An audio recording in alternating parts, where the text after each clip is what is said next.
L'aventure Changement de Cap, donc, est portée par l'association Esprit Libre, qui fonctionne en toute conscience, sans subvention, sans contrat aidé, sans crédit, qui vit grâce aux donations et aux fruits du travail accompli. C'est beau. Oui, c'est ça. Donc, re-bienvenue à tous les trois dans cette oreille indiscrète. Donc, avec moi, il y a donc Dylan, qui est donc en salarié de Changement de Cap depuis quelque temps. Depuis une petite année peut-être. Je suis rentré à l'assaut, ça fera pratiquement un an. En tant que salarié, ça fera un an au mois d'août. D'accord. Donc, du coup, ouais. Et puis à côté, il y a Florian. Bonjour, tu es un responsable de site, je crois. Oui, bonjour. Cofondateur de l'assaut, du coup. Et là, du coup, responsable, entre guillemets, du local à Aubenas. Et puis il y a Guillaume qui est... ton statut est un peu particulier puisque tu es responsable de l'association La Rayonneuse, Oui. qui a élu domicile dans les locaux de Changement de Cap depuis l'installation de Changement de Cap ici à Aubenas. Exactement. Et tu es aussi bénévole à Changement de Cap. C'est ça, tout simplement en fait. Donc en fait, on va parler du début. Changement de Cap, c'est une idée qui est venue... ce sont 3 copains, je crois, qui ont décidé, comme je l'ai dit tout à l'heure, il n'allait pas y avoir de miracle, il fallait peut-être se retrousser les manches pour faire changer quelque chose. Et ils avaient choisi la solidarité, le recyclage. D'où vous est venue cette idée et surtout, quels sont les objectifs? Quels étaient les objectifs de départ? Alors, l'idée est venue déjà d'un cheminement, parce que du coup, on s'est rencontrés dans la communauté d'Emmaüs à l'Escarpeau. Donc... le recyclage, voilà, on baignait dedans. Moi, j'y étais depuis un moment et du coup, j'ai rencontré Sylvain. La rencontre s'est fait vraiment comme ça. Et du coup, à partir de là, nous, on voyait bien le dommage que créait la surconsommation. Et à Emmaüs, déjà, ils œuvrent depuis un paquet d'années pour, à partir de ça, pouvoir créer à la base des alternatives aussi, parce que c'était la base d'Emmaüs, c'était à partir de la récupération, pouvoir accueillir des gens, pouvoir les aider. Donc... on cheminait avec déjà ces envies-là fortes, mais on voyait bien que ça faisait pas tout non plus. Et on voulait apporter une goutte, un changement à ça aussi. Parce que Emmaüs aujourd'hui, c'est vrai que c'est gros, et du coup, c'est bien aussi d'essaimer. Et je pense qu'il y a besoin que des jeunes ou moins jeunes créent à leur image, à une petite échelle, parce que les grosses échelles, on sait le poids que c'est. Donc des nouveaux systèmes, en fait. Donc nous, on a décidé, on était vraiment touchés par le message aussi de Pierre Rabhi, du coup de l'agroécologie, du bien vivre et du vivre ensemble. Du coup, on a essayé de mixer tout ça à notre sauce. Et ça a donné Changement de Cap. Oui, parce que Changement de Cap, ce n'est pas que une recyclerie, parce qu'on vous connaît, puisqu'on passe, qu'on passe à Rosières, on vous trouve directement à côté du rond-point. J'allais dire sur le rond-point, mais non, vous êtes à côté du rond-point. Mais ce n'est pas que ça. Non. C'est toute une éthique autour de la solidarité, très importante quand même. Et oui, il faut vraiment pas l'oublier. Nous, on pousse à ça, que les gens ne le voient pas que comme un lieu de vente, parce que c'est pas du tout ça. La récup et la vente, ça a été, on va dire, l'objet de départ pour se lancer, parce qu'on n'avait rien du tout et il fallait mettre les mains à la pâte, comme on dit. Et du coup, on a commencé par la récup. Mais derrière, c'est vraiment pour pouvoir proposer autre chose. Donc, accueillir des gens qui ont besoin, déjà de travailler, mais aussi de retrouver des liens sociaux. Et nous, on voulait pas que ça soit que le travail. C'est vraiment pouvoir travailler ensemble avec des valeurs vraiment différentes, qui est faire attention aux gens avec qui on travaille. Là, par exemple, on est tous payés à la même échelle, on a tous le même salaire, donc pas d'inégalité là-dedans. Enfin, tout ce qui vraiment nous déplaisait dans le système, voilà, on a essayé de le changer avec cette activité de récup-vente. Et derrière aussi, que la philosophie de Pierre Rabhi, c'est de pouvoir créer des jardins et un lieu de vivre. Du coup, ça, c'est la suite du projet. On a commencé avec des petits jardins, du coup, à Rosières, que les gens peuvent voir, peuvent venir même aider s'ils veulent. Mais derrière, avec le fruit du travail et les quelques sous qu'on rentre, on aimerait acquérir des terres, ou peut-être les acquérir d'une autre façon aussi, parce qu'aujourd'hui, c'est très dur, l'accession aux terres pour tout le monde, et qu'à un moment, il va falloir faire différemment, je pense. Donc voilà, nous, ça sera ça, acquérir des terres, pouvoir accueillir des gens et leur proposer un peu autre chose, mais qu'on s'entraide là-dedans. Et c'est vraiment pas un assistanat, c'est vraiment on s'entraide. Ça veut dire que la personne qui vient, va falloir qu'elle nous aide, parce qu'on va pas tout faire. Mais voilà, on va proposer du coup le recyclage, le jardinage, l'agroécologie, la permaculture, des formations sur l'énergie libre, enfin plein de choses qui nous touchent. Justement, je l'ai demandé concrètement, comment ça se passe quand vous accueillez quelqu'un qui vient et vous lui proposez quoi exactement? D'accord. Alors jusqu'à aujourd'hui, vu qu'on n'avait pas de lieu d'accueil, c'est vraiment, on a fait avec les gens qui étaient déjà là sur place, ça s'est fait tout seul. Donc qui avaient déjà leur appartement, mais qui étaient un peu en galère financière, ou on avait des gens sans papier peut-être, enfin il y en a eu. Du coup, on leur a juste proposé un travail. Au début, on marchait par défraiement parce que voilà, ça se lançait tout juste. Donc, on s'est entraidé là-dedans. Ceux qui avaient plus et qui voulaient partager, parce que c'est pas non plus une obligation. Voilà, on aidait les autres. Donc, on a fait comme ça jusqu'à aujourd'hui. On s'est débrouillé pour trouver des petits apparts. Enfin, on a fait vraiment, voilà, comme on pouvait pour loger. Dylan, par exemple, a vécu avec moi. On a trouvé un appart. On était dans 15 mètres carrés à deux sur un matelas. Voilà, quoi. Enfin. Mais le but là, c'est vraiment de pouvoir. Donc on peut pas accueillir vraiment pérennement, on va dire, quelqu'un. Nous, on veut proposer un accueil de qualité, comme on dit, donc il nous faut trouver ces terres. Bon, l'assaut est jeune encore, ça a que 2 ans, donc petit à petit, on est sur des recherches, et voilà, pour développer une ferme aussi, du coup, et un lieu d'accueil. Oui, ce sont d'autres projets, on en parlera un petit peu plus tard sur justement la ferme. Ferme d'accueil, je crois que vous voulez ferme moi j'aime bien dire ferme de vie aussi et d'accueil, parce que ce sera pas juste un lieu d'accueil, il y aura des gens qui vivront dessus aussi, mais ouvert aux autres, avec la place qu'il y aura. On va pas accueillir tout le monde non plus, hein. C'est juste un exemple qu'on va donner, mais ouvrir si on peut aux autres. Ouais. Une sorte de coup de main pendant les moments difficiles, à ce moment difficile, pour pouvoir repartir. Par exemple, ou alors des gens aussi qui ont envie de nous rencontrer, de vivre une expérience aussi, parce qu'il y en a plein. Il y en a plein qui ont envie juste de voir autre chose, et de le sentir, de le toucher, de le vivre un peu pour pouvoir le faire ailleurs aussi. C'est ce qu'on a fait nous, donc j'imagine qu'il y en a plein d'autres. Et donc vous avez réussi quand même à embaucher 8 salariés. Oui, 8 CDI. C'est ça. Avec donc le fruit du travail, le fruit des ventes. Voilà. Vous avez pu embaucher 8 CDI. Qu'est-ce que font ces 8 salariés dans le site, alors j'imagine de Rosières, sur les jardins, et maintenant à Aubenas? Alors du coup, ça va être l'activité assez large. Du coup, ça peut passer de la récupération chez les gens en camion, ensuite du tri de tout le matériel qui arrive sur place, de la vente, de l'accueil aussi, l'accueil du coup d'organiser les récupérations, tout ça. Là par exemple on a Guillaume qui est sur la réparation des vélos, on a Steven qui est sur la réparation de l'électroménager, on a des gens dans le jardin aussi justement. Là on va sûrement on a trouvé un hectare donc pour développer en permaculture, il y aura des gens aussi on va essayer de créer un emploi sur ce terrain-là par la suite. Mais voilà, donc ça c'est l'activité quotidienne. Dylan, toi tu es donc salarié depuis une petite année. Ben, tu vas nous expliquer un peu ton travail et puis ton parcours peut-être pour arriver jusque-là. Au début, franchement j'ai jamais travaillé. Donc c'est par le biais de mes parents que j'ai trouvé l'association, vu que ma mère elle connaissait déjà. Donc du coup, au début, j'ai rencontré Sylvain le premier jour où on a parlé, il m'a demandé ce que je faisais et tout. Après, j'ai commencé à rencontrer la suite de l'équipe, donc Florian, il y avait Leslie, Maël et tout. Et après, au suite du fil du temps, je me suis fait au poste de polyvalent. Donc le poste de polyvalent, c'est simple à comprendre, c'est tri du bibelot, rangement du site, nettoyage, et des personnes qui en ont le plus besoin. Par exemple, si le déchet est une personne, il y a besoin de faire du rangement au niveau de la déchetterie, donc c'est une zone où on recycle un peu aussi, c'est pas n'importe quoi. Moi je peux aller l'aider s'il le faut, s'il y a vraiment besoin d'aide. Après c'est pareil pour le bibelot, ou pour les meubles, ou pour l'accueil, ou pour du tri. Voilà. D'accord, très polyvalent. Voilà.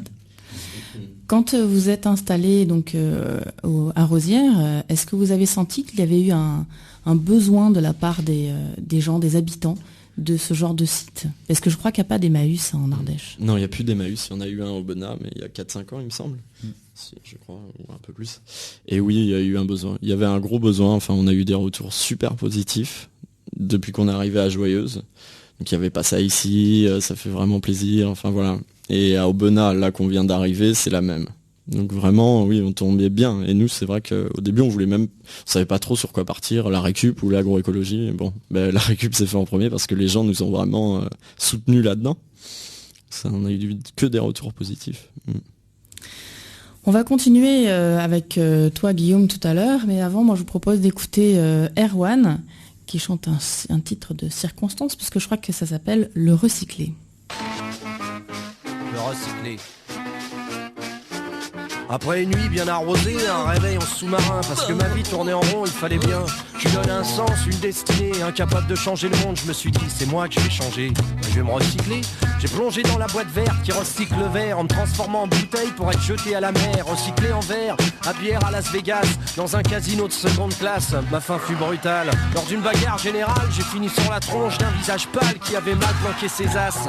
Moi qui voulais les îles caramel, j'ai encore fini dans la poubelle. Je suis le recyclé. Je suis le recyclé. Depuis j'ai donné mon âme au verre et à l'ordure de la nature qui m'a jeté dans ses sûrs. Tout ce qui a été ordure redeviendra ordure. Ma vie est devenue un enfer. Je suis le recyclé. Depuis j'ai donné mon âme au verre et à l'ordure de la nature qui m'a jeté dans ses sûrs. Tout ce qui a été ordure redeviendra ordure. J'ai pourtant eu mon heure de gloire à Los Angeles. J'étais silicone greffé sur les seins d'une déesse. Grande star du cinoche, très nombriliste. À mon grand bonheur, elle adorait les plaisirs égoïstes. J'étais heureux, je me sentais utile et épanoui. J'aurais voulu que ça dure tout le temps, mais il y a eu cette tragédie. Un jour qu'elle prenait l'avion, j'ai pas supporté la pression. J'ai fait exploser ses nichons, folle de rage. Elle m'a jeté par le hublot. J'ai atterri à Tokyo dans l'assiette d'un yakuza qui me prit pour un sushi et me dévora. Mais ma torture s'arrête pas là. Mastiqué, digéré, etc. Je me suis retrouvé pneu pour Toyota, vendu sur une Jeep pour un rallyman qui traversait l'Afrique. J'ai mangé le sable et la poussière avant de crever en Tanzanie. Recyclé en pare-battage sur un rafio pourri de Zanzibar qui mettait le cap sur Madagascar. J'ai essuyé une tempête déchiquetée par les requins. Arrivé sur l'île en lambeaux, la torture a repris le flambeau. Dans les pays pauvres, tout se récupère. On m'a coupé en sangles pour faire de moi une paire de tongs. J'ai encore mordu la poussière. Je suis le recyclé. Ma vie est devenue un enfer. Je suis le recyclé. Depuis que j'ai donné mon âme au verre et à l'ordure de la nature qui m'a juré, j'en suis sûr. Tout ce qui a été ordure redeviendra ordure. Mais j'ai repris espoir. Quand trop usé, on a fait de moi une corde de guitare caressée sur la plage lors des couchers de soleil. J'avais la balle idéale pour attirer les gazelles. Jusqu'au jour où mon joueur, écoutant la radio, tomba sur un solo d'Hendrix. Voulu l'imiter aussitôt. J'ai pas résisté à ses assauts. Abandonné sur le sable, je rencontrais une mèche qui avait trouvé un plan pour qu'on devienne filet de pêche. J'ai replongé dans l'océan, pêché le concombre de mer. Très prisé par les Chinois, on m'a donc exporté là-bas. Je suis le recyclé. Depuis que j'ai donné mon âme au verre et à l'ordure de la nature qui m'a juré, j'en suis sûr. Tout ce qui a été ordure redeviendra ordure. Ma vie est devenue un enfer. Je suis le recyclé. Depuis que j'ai donné mon âme au verre et à l'ordure de la nature qui m'a juré, j'en suis sûr. Tout ce qui a été ordure redeviendra ordure. Arrivé à Shanghai, j'étais devenu un fil tellement fin. On compresse ça avec d'autres pour m'envoyer à Pékin. Et je suis devenu baguette dans un resto des plus huppés, où James Brown en concert dans le coin vint à passer et me ramena avec lui aux USA. C'est sous ses ordres que j'enregistrais le fameux Funky Drama.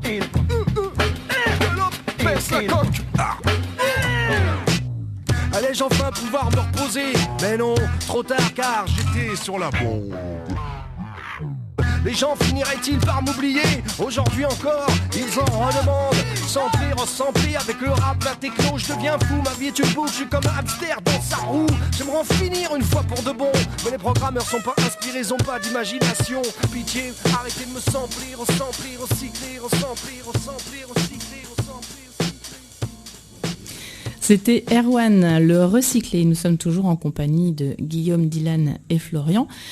Parce que nous parlons de changement de cap. Changement de cap qui est, donc c'est une recyclerie que l'on connaît, vous êtes à Rosières, mais vous avez acquis un local de près de 500 mètres carrés à Aubenas. Alors nous sommes voisins puisque c'est vraiment tout à côté de Fréquence 7. C'est ça, c'est à 100 mètres. C'est à 100 mètres. Et donc changement de cap, ce n'est pas qu'une recyclerie. On est d'accord, c'est beaucoup de choses aussi. Et surtout, c'est vous êtes tourné vers l'échange de savoir. Et Guillaume, donc tu es un peu représentatif de cet échange de savoir parce que tu as une association qui s'appelle La Rayonneuse. Et il y a dû y avoir un moment une rencontre avec le changement de cap puisque tu as intégré le local de changement de cap. Ça. En fait, ce qui est drôle, c'est que la boucle est bouclée maintenant parce que c'est en venant dans ce studio que j'ai pu présenter un peu La Rayonneuse sur Fréquence 7 et Sylvain un jour a attrapé ça au vol sur sa radio et m'a contacté comme ça. Voilà. Et du coup, il m'a proposé de discuter avec lui du projet. Et, donc moi, c'est vraiment la partie réparation, entretien des vélos et d'apprendre surtout aux gens à le faire. Et c'est aussi l'idée d'aider les structures du recyclage à pouvoir développer ces filières-là, quoi. À l'intérieur, donc recycler les vélos et valoriser les pièces au plus possible. Et donc on a commencé par faire des ateliers d'échange, de savoir. Donc à prix libre, donc c'était le 14 février pour la Saint-Valentin. I love my bike. On a démarré une après-midi sous la pluie, les bâches, avec pas mal de monde qui était venu avec leur vélo au mois de février quand même. Donc c'était assez marrant et ça a vraiment bien plu. Et puis on a eu un super feeling avec Sylvain, avec le reste de l'équipe. Et moi, en fait, c'est vraiment, comment dire, j'ai pu en fait engager bien plus à travers Changement de Cap que ce que je portais dans mon association. Moi, je porte donc toute la partie vélo, mais c'est une manière de m'inscrire dans un projet beaucoup plus global qui est justement de changer de cap, quoi, et d'arrêter de produire du neuf, de surconsommer et de recycler, de réparer, d'innover, voilà. Et voilà, c'est du coup de fil en aiguille, on a pérennisé certains ateliers, donc d'échange de savoir. Donc il y a toujours des ateliers pour apprendre à réparer son vélo. Donc les gens viennent et moi je les accompagne dans les réparations. Là, le temps que l'atelier se mette en place sur Aubenas, on va reprendre vraiment l'activité aussi, donc ces ateliers-là. Et puis du coup, Aubenas, moi j'étais en train de me demander si avec des copains, on ne ferait pas une recyclerie sur Aubenas, puis bim, ils sont là, ils débarquent. Ok, donc j'ai tout de suite enchaîné, puis il m'a été proposé un espace pour la réparation des vélos, donc pour la rayonneuse, et aussi pour pouvoir sortir des vélos en bon état pour Changement de Cap. Et ça, c'est super, quoi, pour moi et pour tout le projet que je porte aussi, qui est de réduction des déchets, apprendre aux gens vraiment à réparer, à s'autonomiser sur leur consommation et leur bien matériel, en fait, vraiment. Ça, c'est un des ateliers d'échange de savoir. Est-ce qu'il y en a d'autres ? Il y en a eu pas mal d'autres pendant tout l'hiver, enfin même plus.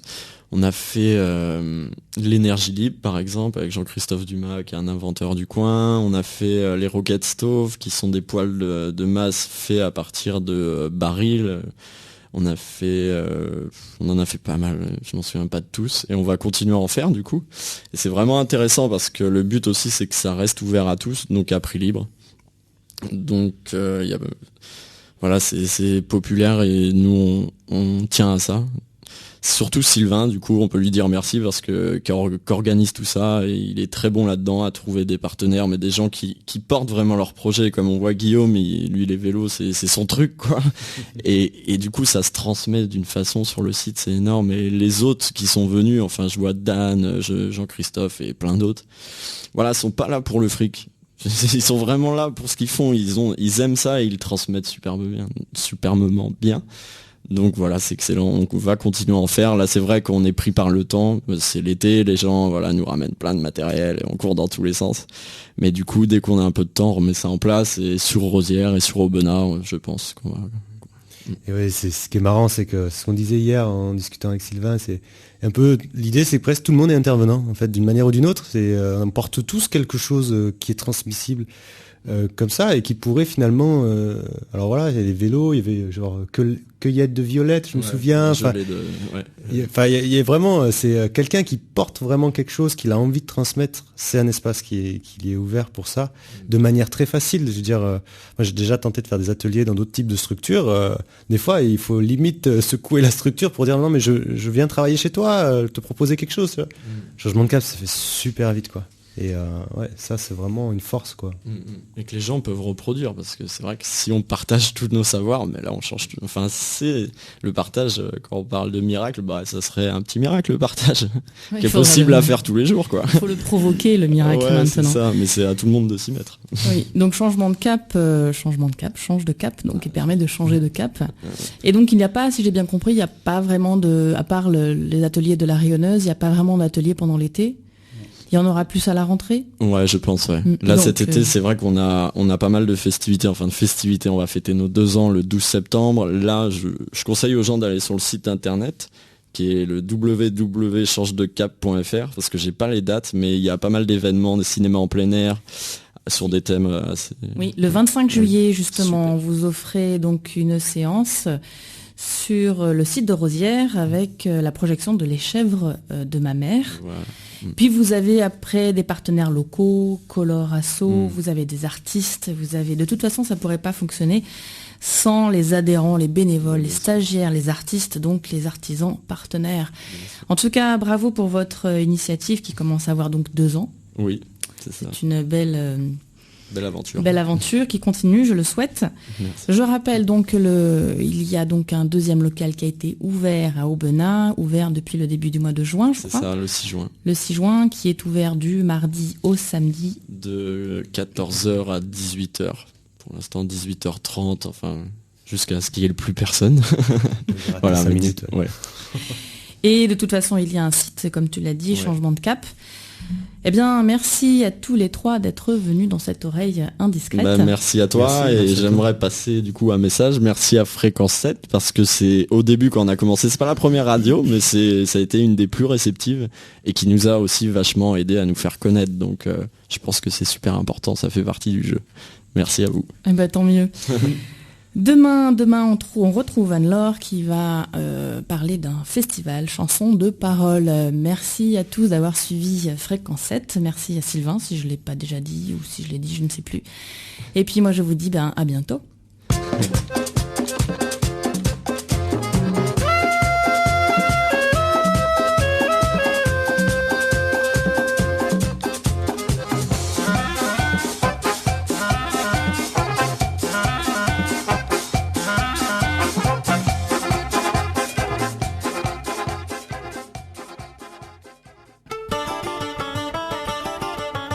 C'était l'oreille indiscrète avec Vals, l'eau de la forme et du plaisir à déguster sans modération.